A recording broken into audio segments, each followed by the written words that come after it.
وحده لا شريك له وأشهد أن محمدا عبده ورسوله أما بعد فأعوذ بالله من الشيطان الرجيم بسم الله الرحمن الرحيم من المؤمنين رجال صدقوا ما عاهدوا الله عليه আল্লাহ সুবহানাহু ওয়া তাআলা শুকর আদায় করছি। আল্লাহ সুবহানাহু ওয়া তাআলা আজকে জুমার এই গুরুত্বপূর্ণ মোবারকময় মুহূর্তে আমাদেরকে মসজিদে আসার তৌফিক দান করেছেন, আলহামদুলিল্লাহ। এবং রাসূলুল্লাহ সাল্লাল্লাহু আলাইহি ওয়াসাল্লামের জন্য দরুদ এবং সালাম বর্ষিত হোক। আল্লাহুম্মা সাল্লি ওয়া সাল্লিম আলা নাবিয়িকা মুহাম্মদ সাল্লাল্লাহু আলাইহি ওয়াসাল্লাম। আল্লাহ সুবহানাহু ওয়া তাআলা যাকে পাঠিয়েছেন আমাদেরকে মুক্তির পথ দেখানোর জন্য, এবং তিনিই একমাত্র ব্যক্তি যিনি এই কথা বলতে পারেন এবং পেরেছেন। তা সত্ত্বেও বাস্তবায়িত হয়েছে কোন একজন নারী রাতের অন্ধকারে তিনি হাদারা মাউত থেকে, সানা থেকে তিনি রওনা দেবেন বাইতুল্লাহর উদ্দেশ্যে, কিন্তু একজন লোকও তার দিকে চোখ তুলে তাকাবে না। এবং সত্যি তা ঘটেছে। আমরা একটা সমাজ তার পরবর্তী প্রজন্ম বিনির্মাণ করেছে, যারা নারীদেরকে অমর্যাদা তো দেওয়ার কথা দূরের কথা, অমর্যাদা তাদের চিন্তা করা বহু দূরের কথা, তাদের সম্মানকে প্রতিষ্ঠিত করার জন্য দুনিয়ার বুকে শ্রেষ্ঠতম এক্সাম্পল তারা তৈরি করেছেন। আল্লাহ সুবহানাহু ওয়া তাআলা এমন একটি প্রজন্ম আল্লাহ সুবহানাহু ওয়া তাআলা যদি আবারও এই পৃথিবীকে দিতেন, অথবা ওই প্রজন্মের কিছু লোক যদি আবারও এই পৃথিবীতে থাকতো, তাহলে এই গোটা পৃথিবী পরিবর্তিত হয়ে যেত। খালিদ ইবনুল ওয়ালিদ যখন হীরা তিনি পরিবেষ্টন করলেন, ওমর আবু বকর রাদিয়াল্লাহু তাআলা যুগে সে রিদ্দার যুদ্ধের সময় যখন হীরা তিনি চারিদিক থেকে ঘেরাও করে ফেললেন, সেই সময় তিনি বললেন, আমার একটু রিইনফোর্সমেন্ট লাগবে, আমার আরেকটু একদল আর সৈন্য আমাকে আমার জন্য পাঠাতে হবে।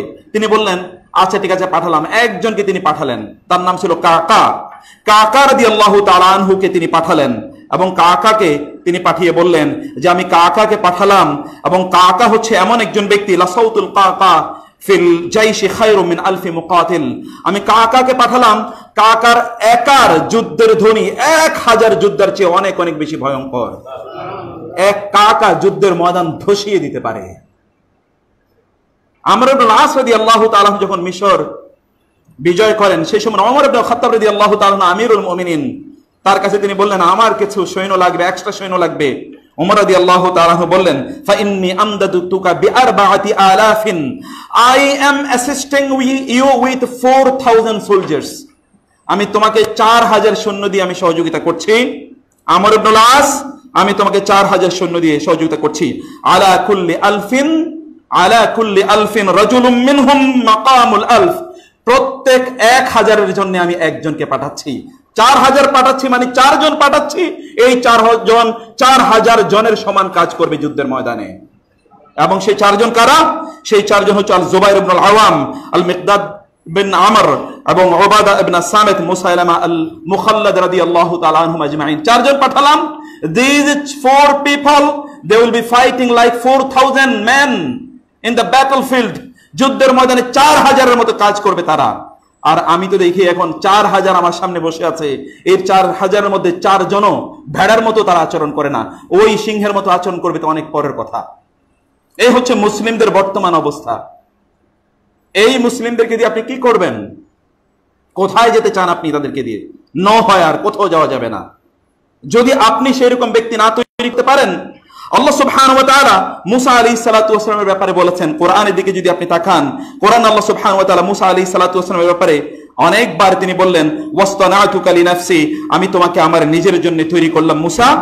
ওয়াসতানাতু ওয়ালিতুসনা আলা আইনি ওয়ালকাইতু আলাইকা মাহাব্বাতাম মিন্নি ওয়া আনা ইখতারতুকা ফাসতামি' লিমা ইউহা। বারবার তিনি বললেন, Musa, I have selected you for me, আমি তোমাকে আমার নিজের জন্য নির্বাচন করলাম মুসা।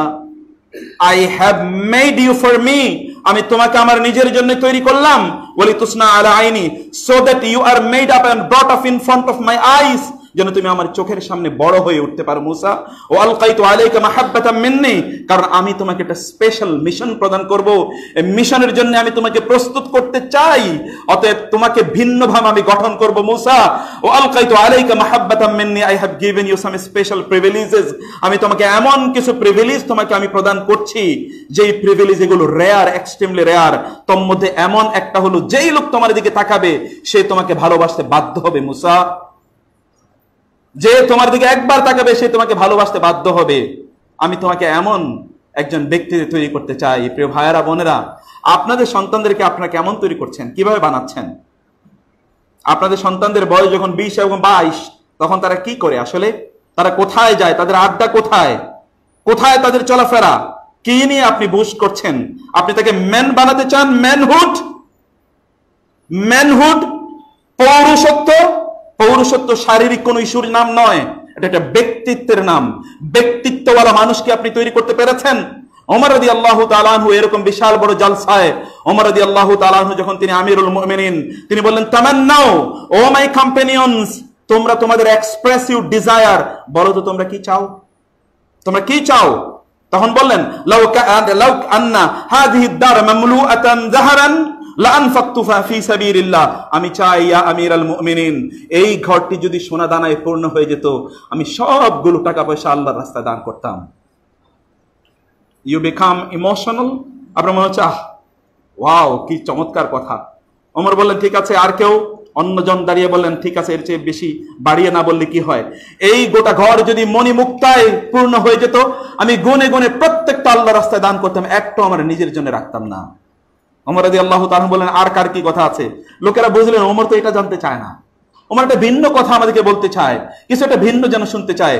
তিনি বলেন, মাযা তাতামান্না ইয়া আমিরুল মুমিনিন, ইয়া আমিরুল মুমিনিন, আমরা এবার আপনাকে প্রশ্ন করতে চাই, আপনি আমাদেরকে বলেন যে আপনি কি চান। আপনাকে যদি আমরা প্রশ্ন করি আপনি কি চান, আপনি কি বলবেন? তখন ওমর রাদিয়াল্লাহু তাআলা আনহু বললেন যে আমি তখন, লাউ আন্নাহা মামলুআতান রিজালান মিসলা আবি উবাইদা ইবনুল জাররাহ ও মুআয ইবনে জাবাল ওয়া মাওলা আবি হুযায়ফা ইবনুল ইয়ামান, আমি বলি যদি এই ঘরটি এই সকল ব্যক্তিদের মতো ব্যক্তিদের দ্বারা পূর্ণ হয়ে যেত, মুআয ইবনে জাবাল, হুযায়ফা ইবনুল ইয়ামান এবং আবু উবাইদা ইবনুল জাররাহের মতো লোকেরা যদি এই ঘরটায় পূর্ণ হয়ে যেত, ফাস্তামালতুহুম ফি ইলাই কালিমাতিল্লাহ, আমি তাদেরকে আল্লাহর দ্বীনকে প্রতিষ্ঠিত করার জন্য আমি যদি তাদেরকে ব্যবহার করতে পারতাম, তাইলে আমার আশাটা পূর্ণ হতো। আমি তো এরকম লোক দেখতে চাই আমার সামনে। এটা ওমর বলছে, তার সামনে যারা অধিকাংশই সাহাবায়ে কেরাম রাদিয়াল্লাহু তাআলা আনহুম আজমাইন। তারপরে আমি হুযায়ফা ইবনুল ইয়ামানের মতো লোক চাই, মুআয ইবনে জাবালের মতো লোক চাই, আবু উবাইদা ইবনুল জাররাহের মতো লোক চাই। এই লোকেরা যদি ঘরটা পূর্ণ হয়ে যেত, তাহলে আমার হৃদয়টা পূর্ণ হতো। আমি এদেরকে আল্লাহর দ্বীনকে প্রতিষ্ঠা করার জন্য, আল্লাহর দ্বীনকে বুলন্দ করার জন্য আমি এদেরকে কাজে লাগাতে পারতাম। কাদের সামনে বলছে? সেখানে ওসমান আছে, আলী আছে, এই সকল ব্যক্তিরা পর্যন্ত ওইখানে আছে। আর আমাদের সামনে কারা বসে আছে যাদের সামনে কথা বলি? আপনাদের কথা বলছি না, অন্যান্যরা যেখানে বসে আছে কাদের সামনে আমরা কথা বলি? কারা এরা? এই লোকগুলো এই মসজিদ থেকে বের হওয়ার পর তাদের চেহারা একেবারেই ভিন্ন। মসজিদ থেকে বের হওয়ার পর তাকে মুসলমানের খাতায় তার নাম লেখা দুষ্কর হয়ে যায়। অধিকাংশ লোকের অবস্থাটা হচ্ছে এইরকম। প্রিয় ভাইরা বোনেরা, আমি হুযায়ফা অথবা আবু উবাইদা ইবনুল জাররাহ অথবা মুআয ইবনে জাবালের জীবনী এখানে বলার সময় নেই। আমি শুধু কিছু মাত্র ইন্সপিরেশনাল ইনফরমেশন আপনাদেরকে কিছু শুধুমাত্র বলতে চাই, দিতে চাই। লম্বা আলোচনার ইস্যু না, বুঝতে হবে আমাদেরকে বুঝতে হবে পরিস্থিতিটা কোথায়। আল্লাহ সুবহানাহু ওয়া তাআলা আমাদেরকে যে নিয়ামত দিয়েছেন তা কতটুকু আমরা ব্যবহার করতে পারছি, এটি আমাদেরকে দেখা দরকার, এটি আমাদেরকে বোঝা দরকার, এটি আমাদেরকে চেনা দরকার। আমাদের দায়িত্ব কোথায় সেটি আমাদেরকে অবশ্যই বোঝা দরকার। আমি মুসা আলাইহিস সালাতু ওয়াস সালামের কথা বলেছিলাম। মুসা আলাইহিস সালাতু ওয়াস সালাম এমন একজন ব্যক্তিত্ব, আল্লাহ সুবহানাহু ওয়া তাআলা তাকে কি অবস্থায় বাঁচিয়েছেন। আল্লাহ সুবহানাহু ওয়া তাআলা তার মা তাকে বাঁচানোর জন্য নিক্ষেপ করলেন সমুদ্রে। সেই সমুদ্র তাকে হত্যা করেনি, বরং সমুদ্র তাকে শ্রেষ্ঠতম নবীতে পরিণত করেছে। আর আপনার সন্তানকে আপনি বিশাল বড় অট্টালিকা দেন, আপনি মনে করেন যে ওদেরকে আমি সমুদ্রে ফেলে দেবো নাকি? রিয়েলি আপনি তাদেরকে সমুদ্রে ফেলে দিলেন, বিশাল বড় অট্টালিকা, গাড়ি বাড়ি ইত্যাদি তৈরি করে দিয়ে রিয়েলি সমুদ্রে আপনি তাকে ফেললেন। আর মুসার মা তাকে আসলে সমুদ্রে ফেলেনি, প্রকৃত অর্থে তাকে রাজপ্রাসাদে তুলে দিয়েছে। দেখেন না পরবর্তী দিকে রাজপ্রাসাদে বড় হয় এবং গোটা পৃথিবী তার কাছে অবনত হয়। তৎকালীন পৃথিবী, আপনি কি চিন্তা করছেন আপনি আপনার পরবর্তী প্রজন্মকে নিয়ে? আমিও যাদের বয়স 24, 25, 28 হয়ে গেছে তাদেরকে নিয়ে আমার ভাবনা নাই। আমার ভাবনা হলো তাদেরকে নিয়ে যাদের এখনো বয়স ওই জায়গা হয়নি, এখন এরা মাটির দলার মতো আপনার হাতে আছে। তাদেরকে আপনি কি করছেন, কিভাবে আপনি তাদেরকে বড় করবেন, কিভাবে আপনি তাদেরকে লালন পালন করবেন, কি চিন্তা চেতনা নিয়ে আপনার সন্তানদেরকে আপনি বড় করছেন? প্রিয় ভাইরা বোনেরা, এটা আমার একটা প্রাইম কনসার্ন। আমি ভাবি সমাজটা নিয়ে, এই সমাজটা কেন এই দিকে যাচ্ছে, সেই জায়গায় আমাদের দায় কোথায়, দায়িত্ব কোথায়? আনফরচুনেটলি আমরা শুধুমাত্র ব্লেম গেমের মধ্যে আছি। অমকে এটা করে নাই, অমকে সেটা করেছে। সব সময় শুধুমাত্র আরেকজনের দিকে আমরা আমাদের আঙ্গুলটা ফিরাই, আরেকজনের দিকে আমরা দৃষ্টি দেই। But what about me? আমার দায়িত্ব কোথায়? আমি কি করেছি? আমার সেখানে কি করণীয় ছিল? আমি সেটা একবারও দেখিনি। মুসা আলাইহিস সালাতু ওয়াস সালামকে আল্লাহ সুবহানাহু ওয়া তাআলা বললেন, মুসার দিকে তাকান, সেই যুগের নবী, সেই যুগের নবী নয়। 2-3 জন নবীর নাম বললে মুসা আলাইহিস সালামের নাম আসে। আল্লাহ সুবহানাহু ওয়া তাআলা বললেন, এই যুগের শ্রেষ্ঠতম স্কলারকে? মুসা স্বভাবত তিনি উত্তর দিলেন, আমিই তো সবচেয়ে বড় এই যুগের জ্ঞানী হওয়ার কথা। আল্লাহ সুবহানাহু ওয়া তাআলা এতে সন্তুষ্ট হতে পারলেন না। আর আমাদের বাচ্চাগুলোর হটিনেস, অ্যারোগেন্স, প্রাইড, ওদের অবাক করা, অবাক বিস্ময় করা ওদের কথাবার্তার স্টাইল, এগুলো দেখলে তো মরি মরি একটা ভাব যে কোত্থেকে এরা এরকম কথা বলা শিখলো।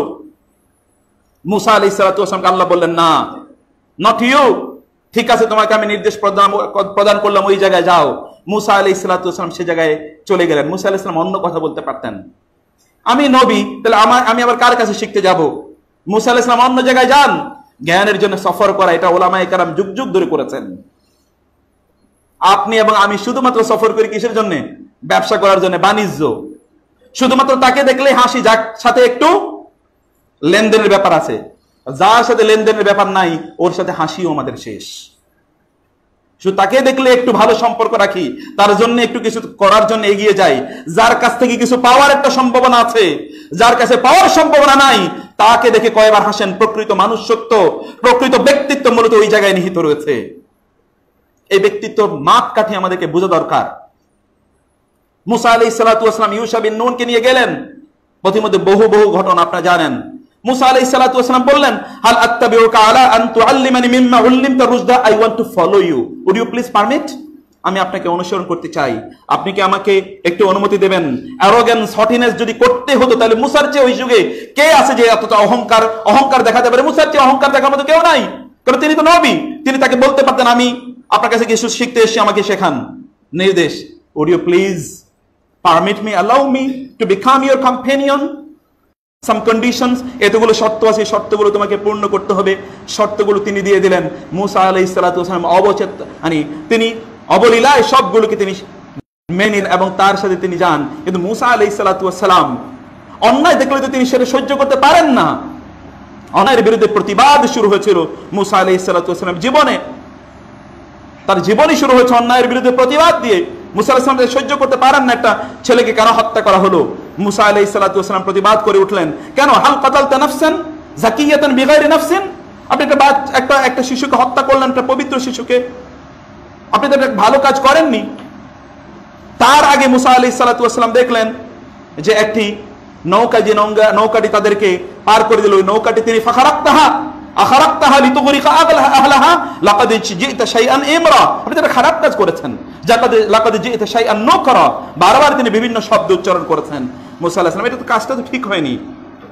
প্রিয় ভাইরা বোনেরা, এই দুটো ঘটনা, 3টি ঘটনা, সবগুলো ঘটনার বিস্তারিত আলোচনার জন্য একটা বিশাল বড় সময় লাগে। আমি শুধু এতটুকু বলতে চাই, সামান্য একটু বিপদ হয়েছে, সামান্য একটু বিপদ, অর্থাৎ তার ওই নৌকাটিকে একটু সেখানে তিনি করে দিয়েছেন, নৌকায় একটু ছিদ্র করে দিয়েছেন, সামান্য একটু ছিদ্র, নৌকার সামান্য ক্ষতি হলো, কিন্তু বিশাল বড় বিপদ থেকে বেঁচে গিয়েছেন। কারণ এরপরেই এখানে সম্রাটের লোকেরা এসে এগুলোকে সব ছিনিয়ে নিয়ে গিয়েছে, সকল ভালো নৌকাগুলো, নতুন নৌকাগুলো ছিনিয়ে নিয়ে গিয়েছে। এই নৌকাটি আর ছিনিয়ে নেয়নি শুধুমাত্র কেবলমাত্র একটাই কারণ, এখানে খুঁজছিল, এই জন্য নেয়নি। আল্লাহ সুবহানাহু ওয়া তাআলা কখনো কখনো আপনাকে এবং আমাকে বিপদে ফেলেন, ছোট বিপদে ফেলেন, because a great reward is awaiting you. এর বিশাল বড় একটা পুরস্কার আল্লাহ আপনার জন্য রেখেছেন। আল্লাহ শুধুমাত্র দেখতে চান ওই বিশাল বড় পুরস্কার নেয়ার মতো যোগ্যতা আপনার আছে কিনা, আপনি ওই যোগ্যতা অর্জন করেছেন কিনা। ছোট্ট ভাবে আল্লাহ পরীক্ষা করতে চান। আল্লাহ যদি পরীক্ষা করতে চান বড় ভাবে, তাহলে তো আমাদেরকে খুঁজেই পাওয়া যাবে না। আল্লাহ সুবহানাহু ওয়া তাআলা তিনি সামান্য পরীক্ষা করেন আপনি যোগ্য কিনা, এটা পরীক্ষায় উত্তীর্ণ আপনি হন কিনা দেখার জন্য ছোট্ট একটি কাজ। অন্যদিকে দেখুন ওই যে শিশুকে হত্যা করা হয়েছে, ওই শিশুর ব্যাপারে আল্লাহ সুবহানাহু ওয়া তাআলা বললেন যে তখন খিদির আলাইহিস সালাতু ওয়াস সালাম বললেন যখন সে বড় হতো তখন সে তার পিতামাতার অবাধ্য হতো এবং তার কারণে তার পিতামাতাও জাহান্নামে যেত। আল্লাহ সুবহানাহু ওয়া তাআলা তার ডিভাইন উইজডমের মাধ্যমে আমাকে নির্দেশ প্রদান করলেন এই শিশুকেও বাঁচানো দরকার, ওর বাবা মাকেও বাঁচানো দরকার। শিশুকে হত্যা করা হলো, ও জান্নাতি, ওর বাবা মাকে রক্ষা করা হলো, তারাও জান্নাতি। আল্লাহ সুবহানাহু ওয়া তাআলার উইজডম আপনাকে বুঝতে হবে না? আল্লাহ সুবহানাহু ওয়া তাআলা কিভাবে একটা কমিউনিটিকে মহান আল্লাহ সুবহানাহু ওয়া তাআলা কিভাবে রক্ষা করেন। Everything is a wake up call. যা কিছু দেখছেন চারিদিকে এগুলো সব wake up call. Something more dangerous is awaiting. অনেক অনেক ভয়ঙ্কর কিছু আপনাদের জন্য আমাদের জন্য অপেক্ষা করছে। কিছুই শুনেননি এখনো, কিছুই এখনো দেখেননি। You will see if you don't do anything what will happen to you after 10 years. 10 বছর পর কি ঘটবে তখন আপনি বুঝতেও পারবেন না, তখন আর এদিক সেদিকে তাকানোর কোনো সুযোগ থাকবে না। ওলামায়ে কেরাম, মুসলিম স্কলাররা তারা অন্যদের হাউস নির্মাণ করে in order to save their house. They build house of others in order to save their house. They save the house of others in order to protect their house. মুসলিম স্কলাররা, অন্যদের ওলামায়ে কেরামরা, আল্লাহওয়ালারা, আল্লাহর দ্বীনকে যারা ভালোবাসে, দ্বীনদার লোকেরা, তারা অন্যের বাড়ি রক্ষা করে নিজের বাড়িকে বাঁচানোর জন্য। তারা জানে অন্যের বাড়িতে যদি আগুন লাগে তাহলে এর পরবর্তী টার্গেট সে নিজে। অন্যের বাড়িতে আগুন লাগলে তার পরবর্তী টার্গেট সে নিজে। অন্যের বাড়িতে আগুন লেগেছে, আপনার বাড়িতে আগুন লেগে চুপ করে বসে থাকলেন, ওটা পড়ার পর আপনার এখানে লাগবে আগুন। আপনি কি মনে করছেন অন্যের মেয়েরা অপরাধের শিকার, শিকার হচ্ছে, নির্যাতনের শিকার হচ্ছে, আর আপনারা ভালো আছেন এই জন্য আপনাদের কোনো টেনশন নাই? Who knows that who will become the next target? কে জানে কে পরবর্তী টার্গেট হতে যাচ্ছে। আপনাকে অবশ্যই you will have to rise to the occasion, you will have to raise your voice, you will have to understand। সব সময় চিৎকার করলেই অনেক বড় বিদ্বান, বুদ্ধিজীবী, জ্ঞানী, বুদ্ধিমান হয়ে যাওয়া যায় না। বুঝতে হবে যে প্রপার অ্যাকশন আমাদেরকে কি নেওয়া দরকার। সেজন্য আমি বলছি আপনার করণীয় কি? আপনি just look at your house.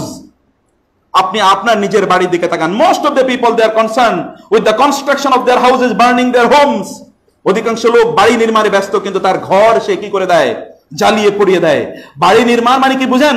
বাড়ি নির্মাণ মানে হচ্ছে কয়তলা বিল্ডিং হলো, কয়টা ফ্ল্যাট হলো, কত স্কোয়ার ফিট হলো, এইটাই নিয়ে তারা ব্যস্ত। কিন্তু এখানে সুখ আছে কিনা, এখানকার মানুষগুলো ভালো মানুষে পরিণত হলো কিনা, একটা লোকের কোনো কনসার্ন নাই।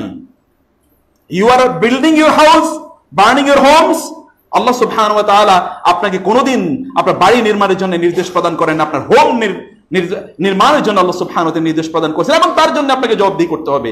আপনি বাড়ি নির্মাণ করলেন কিনা তার জন্য কোনোদিন আল্লাহর কাছে আপনাকে জবাবদিহি করতে হবে না, কিন্তু হোম নির্মাণ করলেন কিনা তার জন্য ওয়াজআলা বুয়ুতাকুম সাকানা। আল্লাহ বলেছেন আমি তোমাদের বাড়িগুলোকে আমি তোমাদের জন্য হোম বানালাম, যেখানে তোমাদের শান্তি প্রশান্তি আছে। সে শান্তি প্রশান্তি তুমি কতটুকু নিশ্চিত করেছো, তার কতটুকু কন্ট্রিবিউশন তোমার মাঝে আছে, সেটা আপনার নির্ধারণ করা দরকার। আপনাকে সেই জন্য কাজ করা দরকার, আপনাকে সেই জন্য অবশ্যই গুরুত্বপূর্ণ ভূমিকা পালন করা দরকার। মুসা আলাইহিস সালাতু ওয়াস সালাম আরো সামনে এগিয়ে যান, আরো সামনে এগিয়ে যান। বহু ঘটনা ঘটে, সর্বশেষ ঘটনা আপনাদের জানা আছে যে আপনি যদি পায়াস হন তাহলে আল্লাহ সুবহানাহু ওয়া তাআলা তৎকালীন যুগে যেমনি ভাবে দুইজন, একজন নবী আরেকজন ওই যুগের শ্রেষ্ঠতম আবেদকে পাঠিয়েছেন, ওই যে দুই ইয়াতীম বালককে রক্ষা করার জন্য আল্লাহ সুবহানাহু ওয়া তাআলা আপনাদেরকে, আপনার সন্তানদেরকে রক্ষা করার জন্য এই যুগে নবী না পাঠালো আল্লাহ সুবহানাহু ওয়া তাআলা ফেরেশতা পাঠানোর ক্ষমতা রাখেন। আল্লাহ সুবহানাহু পাঠিয়ে দেবেন, কিন্তু আপনাকে ওই যোগ্যতা অর্জন করতে হবে। ওটা পাওয়ার মতো যোগ্যতা, গ্রহণ করার মতো যোগ্যতা আপনাকে অবশ্যই অবশ্যই অর্জন করতে হবে। প্রিয় ভাইরা, সম্মানিত বোনেরা, আমি যে কথা বলছিলাম, আল্লাহ সুবহানাহু ওয়া তাআলা কোরআনে একদল লোকের কথা আল্লাহ সুবহানাহু ওয়া তাআলা আলোচনা করতে গিয়ে বলেছেন। বারবারই আল্লাহ সুবহানাহু ওয়া তাআলা তাদের ব্যাপারে বললেন যে তারা রিজালুন সাদাকুল্লাহ মা আহাদুল্লাহ, রিজালুন সাদাকুল্লাহ মা আহাদু আলাইহি। একদল যুবক আছে, ফিহি রিজালুন ইউহিব্বুনা আন ইয়াতাতাহহারু ফি বুয়ুতিন আযিনাল্লাহু আন ইউরফা।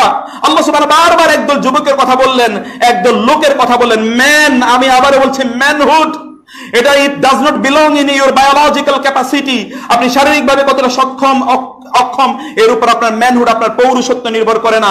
পৌরুষত্ব ইট মিনস ইউর পার্সোনালিটি, আপনার ব্যক্তিত্ব আসলে কোন লেভেলের সেটা আসলে এর উপর নির্ভর করে। আপনি কেমন ব্যক্তিত্ব নিজে নির্মাণ করলেন, আপনার সন্তানদের মাঝে অথবা আপনার অধীনস্থ যারা তাদের মাঝে আপনি কেমন ব্যক্তিত্ব নির্মাণ করলেন। প্রিয় ভাইরা, প্রিয় বোনেরা, কেমন ব্যক্তিত্ব আপনি নির্মাণ করছেন? ব্যক্তিত্ব কি আপনার আসলে আছে?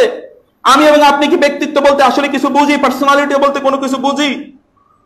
এটা কি আসলে আমাদের, এটা আসলে এই ধারণাটা কি আমাদের? এই ধারণা কি আমাদের সন্তানদের মাঝে আমরা ছড়িয়ে দিতে পারছি কিনা? আল্লাহ সুবহানাহু ওয়া তাআলা একজন মানুষের কথা কিয়ামত পর্যন্ত মুসলমানরা পড়বে। সূরা ইয়াসিন আল্লাহ সুবহানাহু ওয়া তাআলা বললেন, ওয়াজা মিন আকসাল মাদিনাতি রাজুলুন ইয়াসা ক্বালা ইয়া কওমি ইত্তাবিউল মুরসালিন। দূর দূরান্ত থেকে দৌড়ে এসে একজন লোক চিৎকার করে বলল, হে আমার কমিউনিটি, ইত্তাবিউ মান লা ইয়াসআলুকুম আজরা ওয়া হুম মুহতাদুন। ওই ব্যক্তিকে তোমরা অনুসরণ করো যেই ব্যক্তি তোমাদের কাছে কোনো প্রতিদান চায় না, দ্বীনের দাওয়াত দিয়ে যায়। তারা তাকে হত্যা করলো। তারপরে সেই লোক তো বলল, ইয়া লাইতা কওমি ইয়ালামুন বিমা গাফারা লি রাব্বি ওয়া জাআলানি মিনাল মুকরামিন। হায়, আমার জাতি আমাকে হত্যা করে আমাকে বাঁচিয়েছে, ওরা তো বুঝেনি।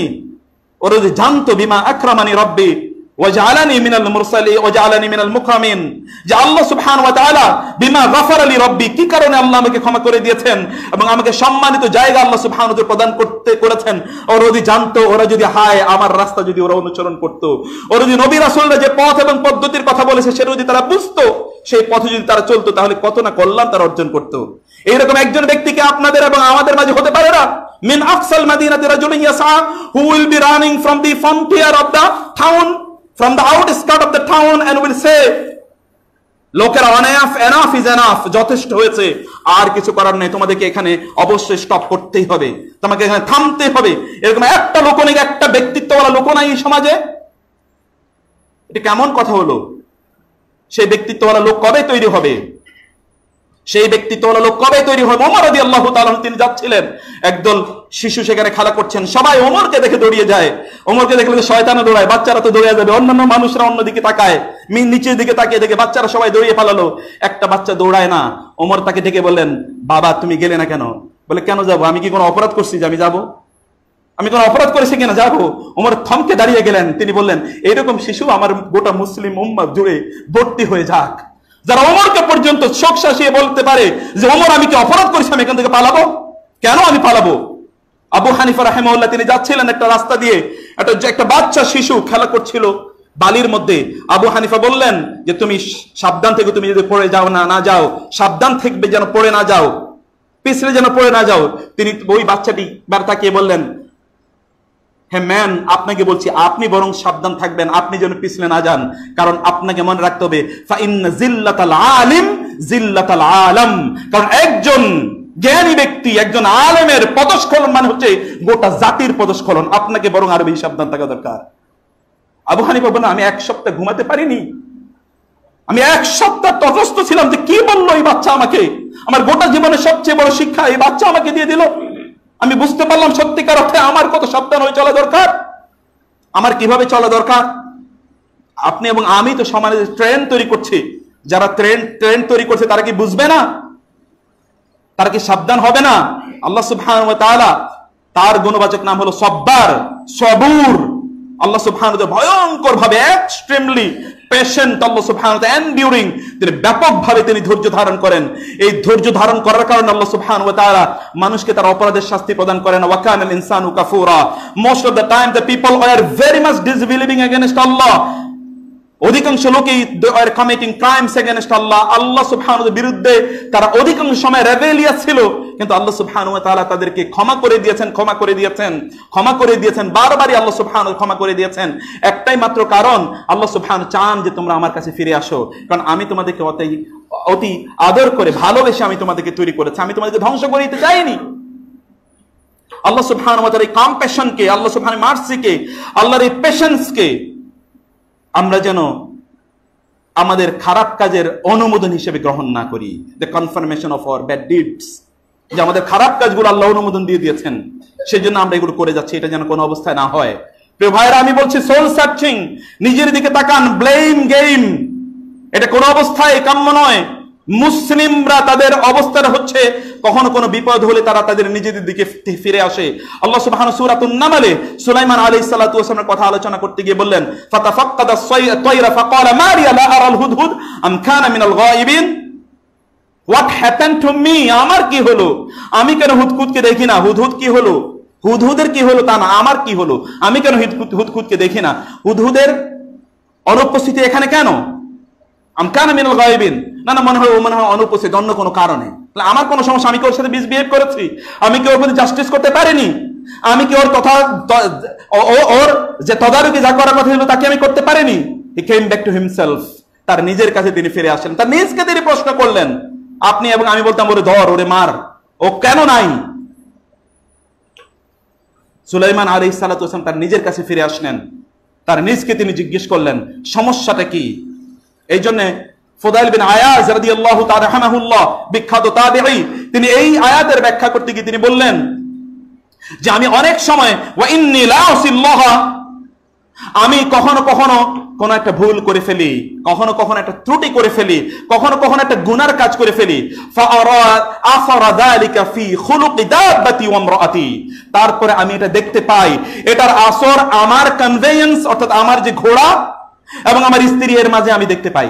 আমার স্ত্রী এখন আমার কথা শুনে না, আমার ঘোড়া এখন আমার কথা অনুসারে চলে না, আমার সংসার ঠিক মতো চলে না, আমার বাচ্চারা অন্য পথে চলে আছে, কারণ আমি বুঝতে পেরেছি because I disobeyed Allah, because I disobeyed Allah, আমি আল্লাহর অবাধ্য হয়েছি। ফুদাইল বিন আয়াজ আল্লাহর কিভাবে অবাধ্য হতে পারে, যার গোটা জীবন আল্লাহ সুবহানাহু ওয়া তাআলার জন্য দান করে দিয়েছেন? তাই তিনি যদি এই কথা বলেন, তাহলে আমাদের কি করণীয়, আমাদের কি বলার আছে? অবশ্যই পড়বেই। ওমর রাদিয়াল্লাহু তাআলার অবস্থা দেখেন না? ওমর রাদিয়াল্লাহু তাআলা গোয়ালিনের মেয়েকে তার ছেলের কাছে বিয়ে দিলেন। গোয়ালিনের মেয়ের ঘরে পরবর্তীতে আল্লাহ সুবহানাহু ওয়া তাআলা আরেক ওমরের জন্ম দেননি? ওমর ইবনে আব্দুল আজিজ আরেক ওমরের জন্ম হয়েছে ওই গোয়ালিনীর ঘরে। গোয়ালিনীর পরবর্তী প্রজন্মে কোন না কোনো জায়গায় কোন না কোনো সময়ে আপনি ভালো কাজ করেছেন, আপনার পরবর্তী প্রজন্ম এর ফল ফসল ভোগ করবেই। আর আপনি অন্যায় করেছেন কারোর প্রতি, আপনার পরবর্তী প্রজন্ম কখনো না কখনো এটার ভাগ তারা পাবেই। আপনি আপনার পরবর্তী প্রজন্মের জন্য সবচেয়ে ভালো যা দিতে পারেন তা হচ্ছে আপনি তাদের জন্য গুড পারফরমেন্সেস, গুড ডিডস, ভালো আমল, আমলে সালেহ, এটি আপনি করে যেতে পারেন। আল্লাহ সুবহানাহু ওয়া তাআলা will take care of them.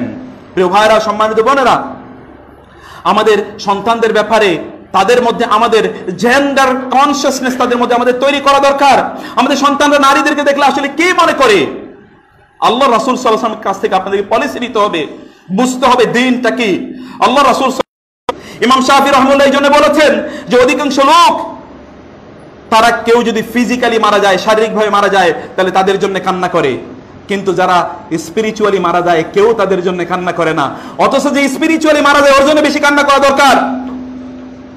যে ব্যক্তি ফিজিক্যালি মারা গেল, শারীরিকভাবে মারা গেল, ও তো নিজেও বেঁচে গেল, অন্যদেরকেও বাঁচালো। আর যে ব্যক্তি আধ্যাত্মিকভাবে মারা গেল ও তো নিজেও মরেছে, আর বহু লোককে মারবে।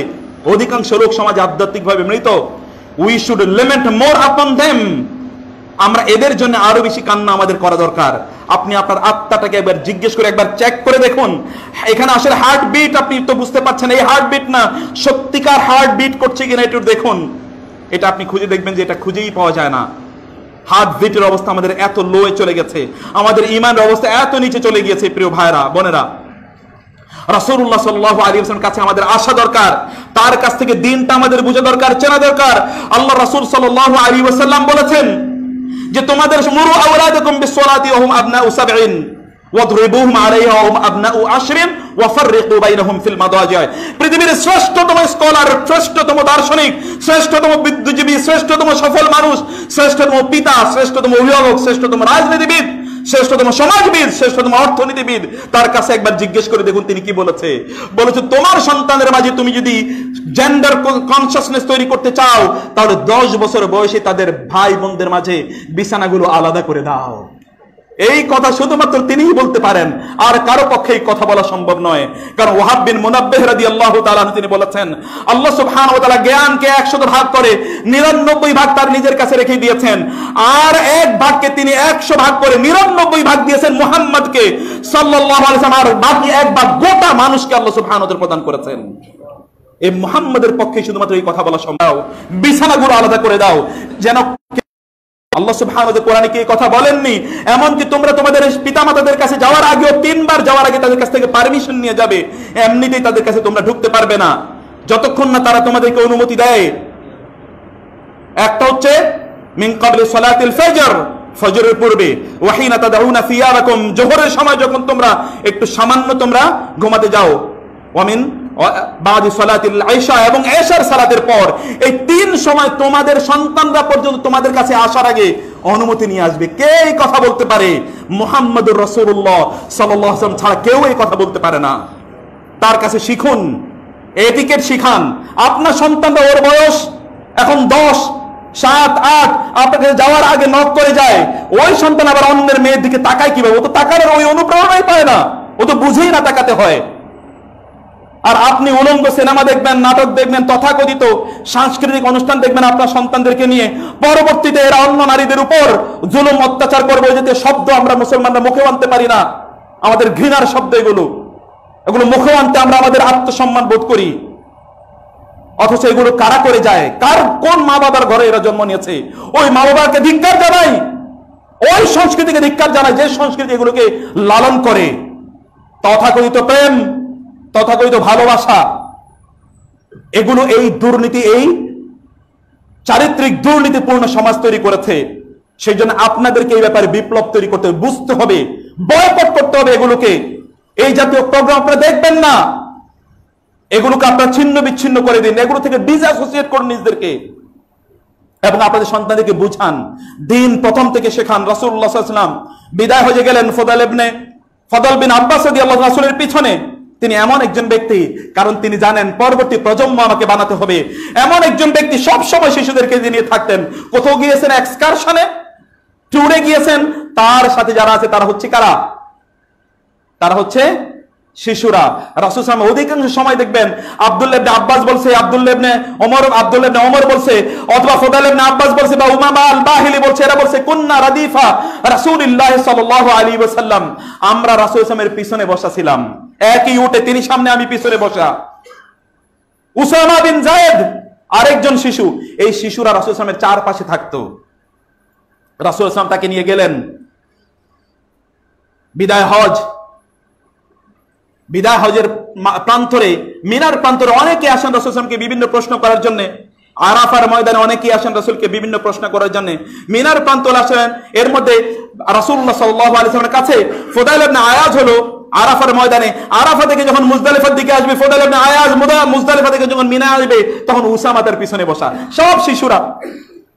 রাসূলুল্লাহ সাল্লাল্লাহু আলাইহি ওয়াসাল্লাম দেখলেন, যখন তিনি আসতেছিলেন, একজন নারী এসে, যুবতী নারী এসে বললেন, খায়সামিয়া গোত্রের একজন নারী এসে বলেন, ইয়া রাসূলুল্লাহ, আমার পিতা এই যে লা ইস্তাতিউ আলা রাহিলা ফাআলাইহি হজ্জুন, আমার পিতা দুর্বল, তিনি বাহনে চড়তে পারেন না, তিনি কি হজ করবেন? আফা হজ্জুহান, আমি কি তার পক্ষ থেকে হজ করব? বিভিন্ন প্রশ্ন।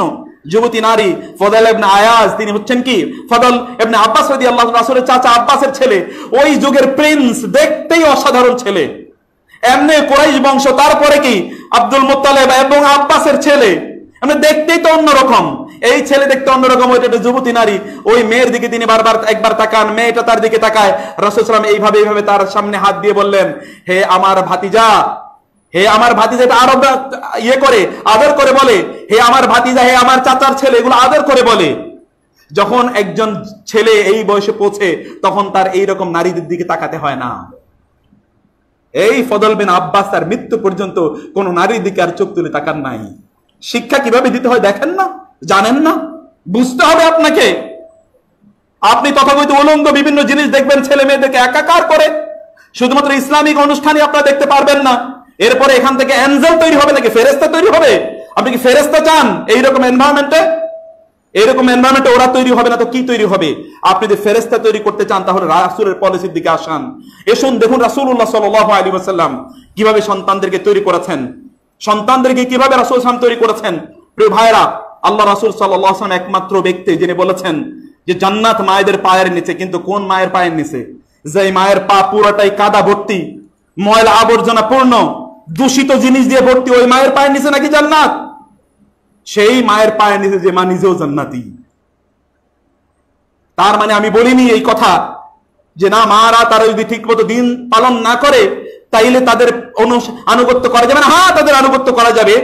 লা তাআতা ফি মাখলুকিন ফি মাসিয়াতিল খালিক। রাসূলুল্লাহ সাল্লাল্লাহু আলাইহি ওয়াসাল্লাম বলেছেন, ওয়াহরা নামক একজন নারীর কথা যখন একদল লোক আসলো, তারা ইরাক থেকে রাসূল সাল্লাল্লাহু আলাইহি ওয়াসাল্লামের সাথে সাক্ষাৎ করার জন্য, রাসূল, আফিকুম ওয়াহরা, তোমাদের মধ্যে কি ওয়াহরা নামক একজন নারী ছিল? হ্যাঁ ছিল। ওয়াহরা, ওয়াও, ওয়াহরা। তার বলেন কি ওয়াহরা ব্যাপারে কি বলেন? তিনি জান্নাতে। ওয়াহরা কারণ তার মা তিনি বিধর্মী ছিলেন, মুশরিকা ছিলেন, তারপর মায়ের সাথে তার আচরণ ছিল খুবই ভালো। তিনি মারা গিয়েছেন, আল্লাহ সুবহানাহু মায়ের প্রতি আচরণের কারণে তাকে জান্নাত প্রদান করেছেন। That is a different discussion. কিন্তু আপনি, আপনার স্ত্রী অথবা আপনার বোন অথবা মায়েরা, তারা চলবে হচ্ছে খ্রিস্টান ইহুদিদের মতো, আর তাদের সন্তানরা অ্যাঞ্জেল হবে, ফেরেশতা হবে, এটা তো আমরা প্রত্যাশা করতে পারি না। এটা তো আমরা প্রত্যাশা করতে পারি না। আমাদেরকে তো ভিন্নভাবে দেখতে হবে। আমাদের মায়েদেরকেও সেই যোগ্যতা অবশ্যই অবশ্যই অর্জন করতে হবে। প্রিয় ভাইরা, রাসূলুল্লাহ সাল্লাল্লাহু আলাইহি ওয়াসাল্লামের স্ত্রী মাইমুনা রাদিয়াল্লাহু তাআলা আনহার বোন ছিল ফদল ইবনে আব্বাস রাদিয়াল্লাহু তাআলা আনহু, আব্দুল্লাহ ইবনে আব্বাসের মা, উম্মে ফদল তার নাম, উম্মে ফদল।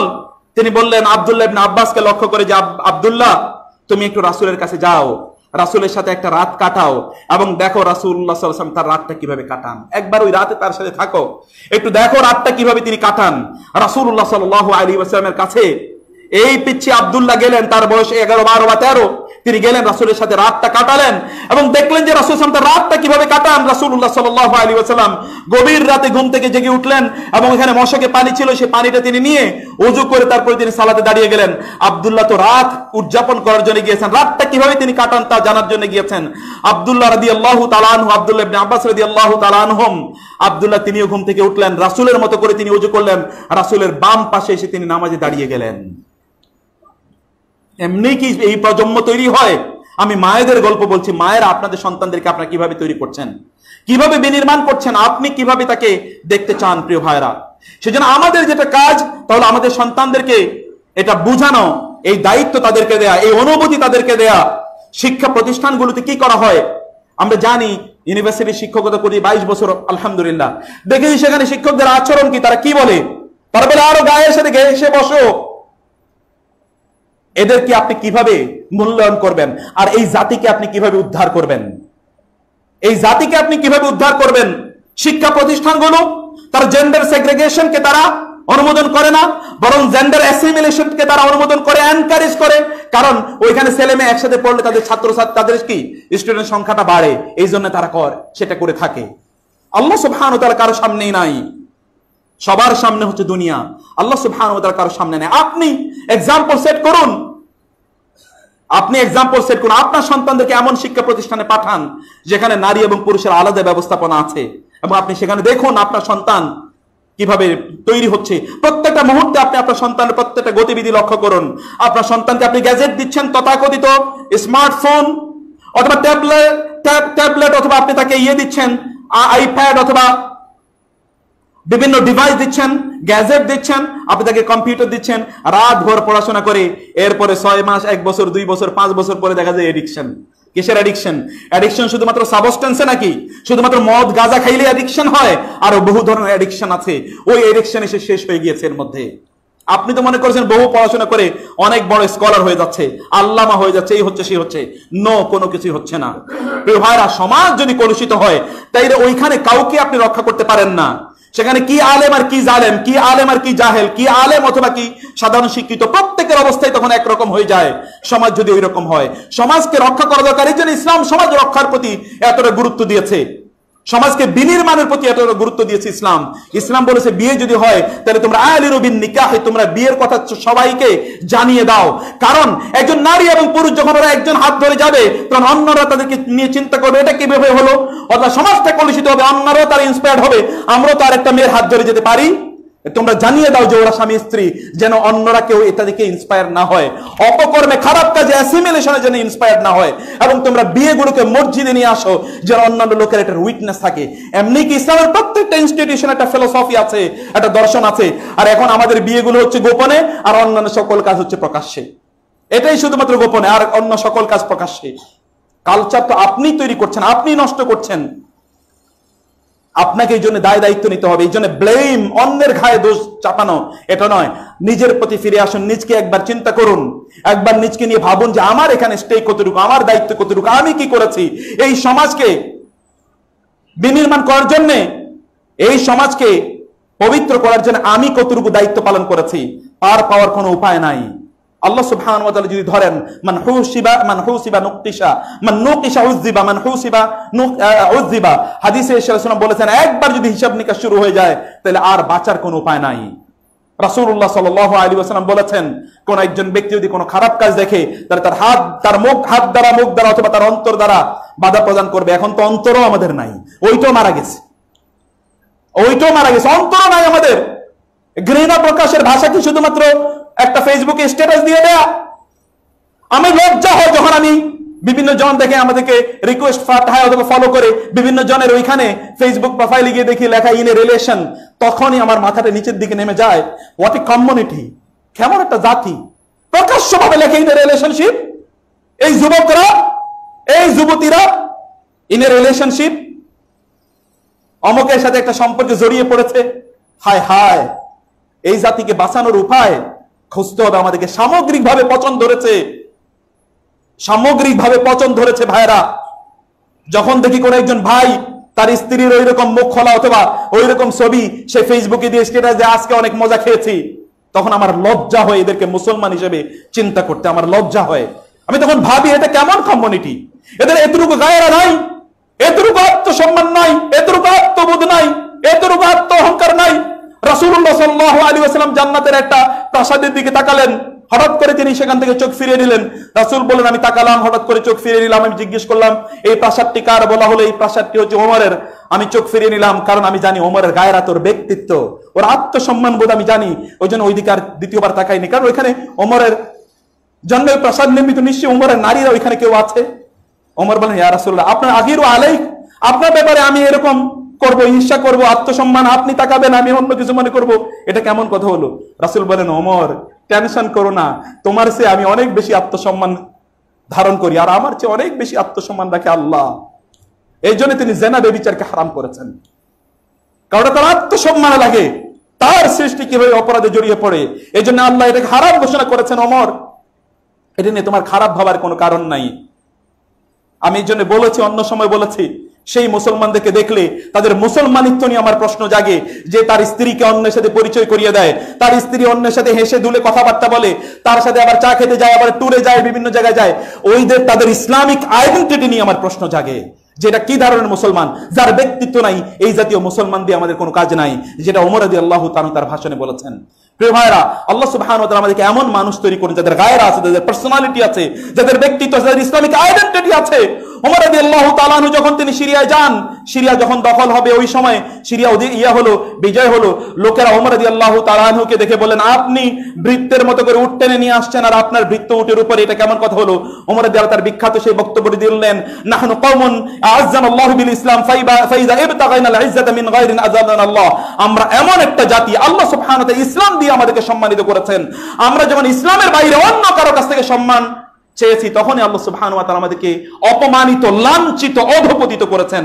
এবং এই জাতি, গোটা মুসলিম উম্মাহ আজ অধপতিত যদি হয়ে থাকে, তাহলে একটাই মাত্র কারণ, আল্লাহর কাছে তারা তাদের আইডেন্টিটি খোঁজে না, আল্লাহর সাথে তাদের নিজেদেরকে আইডেন্টিফাই করে না, ইসলামের কাছ থেকে তারা তাদের দর্শন গ্রহণ করে না, তাদের জীবন ব্যবস্থা গ্রহণ করে না, তারা অন্যের দিকে তাকিয়ে থাকে, কে তাদেরকে কি প্রেসক্রিপশন দেবে, সেই প্রেসক্রিপশন অনুসারে তারা তাদের জীবনটা পরিচালনা করে। আপনি একবার কোরআন খুলুন, একবার দ্বীন বুঝুন, আপনার সন্তানদেরকে লালন পালনের জন্য ইসলাম কি বলেছে একবার বুঝার চেষ্টা করুন, ওদেরকে সেভাবে আপনি জীবন যাপন করার তৌফিক, আপনি সিস্টেমটা দান করেন। প্রিয় ভাইরা, আপনি শুধু সিস্টেমটা দিন, ওদেরকে শিক্ষাটা দিন, ওদেরকে বুঝিয়ে দিন যে অন্য নারীদের প্রতি তাদের দৃষ্টিভঙ্গি কি হবে। আল্লাহ সুবহানাহু ওয়া তাআলা পুরুষদের কি বলেননি, কুল্লিল মুমিনিনা ইয়াগুদ্দু মিন আবসারিহিম, ওর চোখটা কোথায় থাকবে, এটা কে তাকে শেখাবে? ভাড়াটিয়া লোকেরা শেখাবে? ওই স্কুল কলেজ ইউনিভার্সিটি শিক্ষকরা তাদেরকে শিখাবে? আমি তো নিজে বললাম, শিক্ষকতা তো আমরা করি, আমরা জানি যে শিক্ষকরা কি শিখায়, কি বলে, সে কি তাকে শেখাবে? শেখাবেন তো আপনি, আপনার ঘর, আপনার সন্তানকে আপনার সেভাবে তৈরি করতে হবে। আপনার সন্তান যেন ভালো থাকে, এই জন্য দায়িত্ব আপনার। শিক্ষকরা কি করবে সেটা নয়।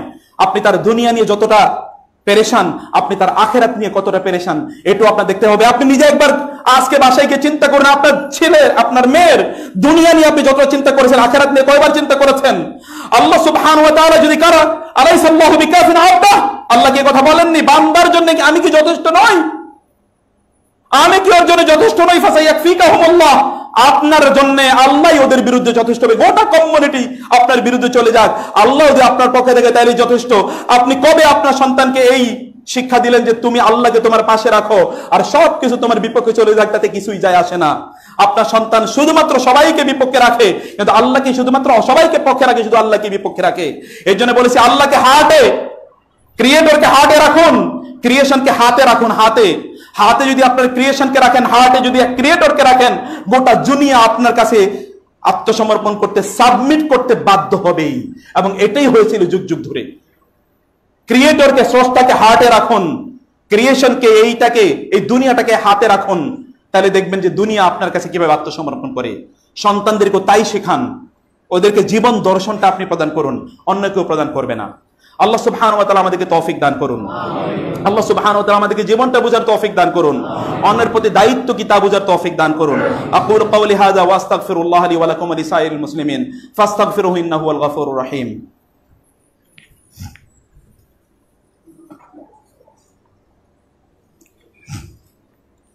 ইন্নাল হামদালিল্লাহ নাহমাদুহু ওয়া নাস্তাঈনুহু ওয়া নাস্তাগফিরুহু ওয়া নাউযু বিল্লাহি মিন শুরুরি আনফুসিনা ওয়া মিন সাইয়্যাতি আমালিনা من يهده الله فلا مضل له ومن يضلل فلا هادي له واشهد ان لا اله الا الله وحده لا شريك له واشهد ان محمدا عبده ورسوله اما بعد فاعوذ بالله من الشيطان الرجيم بسم الله الرحمن الرحيم إن الله وملائكته يصلون على النبي يا أيها الذين آمنوا صلوا عليه وسلموا تسليما اللهم صل على محمد وعلى آل محمد كما صليت على إبراهيم وعلى آل إبراهيم إنك حميد مجيد اللهم بارك على محمد وعلى آل محمد كما باركت على إبراهيم وعلى آل إبراهيم إنك حميد مجيد اللهم أعز الإسلام والمسلمين اللهم انصر الإسلام والمسلمين اللهم انصر المجاهدين في كل مكان اللهم انصر المجاهدين في كل مكان اللهم اغفر لموتى المسلمين يا رب العالمين اللهم اشفي لمرضى المسلمين يا رب العالمين اللهم اشفي لمرضى المسلمين اللهم ارحمنا يا رب العالمين اللهم ارحمنا يا رب العالمين اللهم احفظنا يا رب العالمين اللهم احفظنا يا رب العالمين اللهم احفظنا اللهم احفظ شباب المسلمين يا رب العالمين عباد الله رحمكم الله إن الله يأمر بالعدل والإحسان وإيتاء ذي القربى وينهى عن الفحشاء والمنكر والبغي يعظكم لعلكم تذكرون فاذكروني أذكركم واشكروا لي ولا تكفرون নামাজের পরে একটা বিয়ে আছে আপনার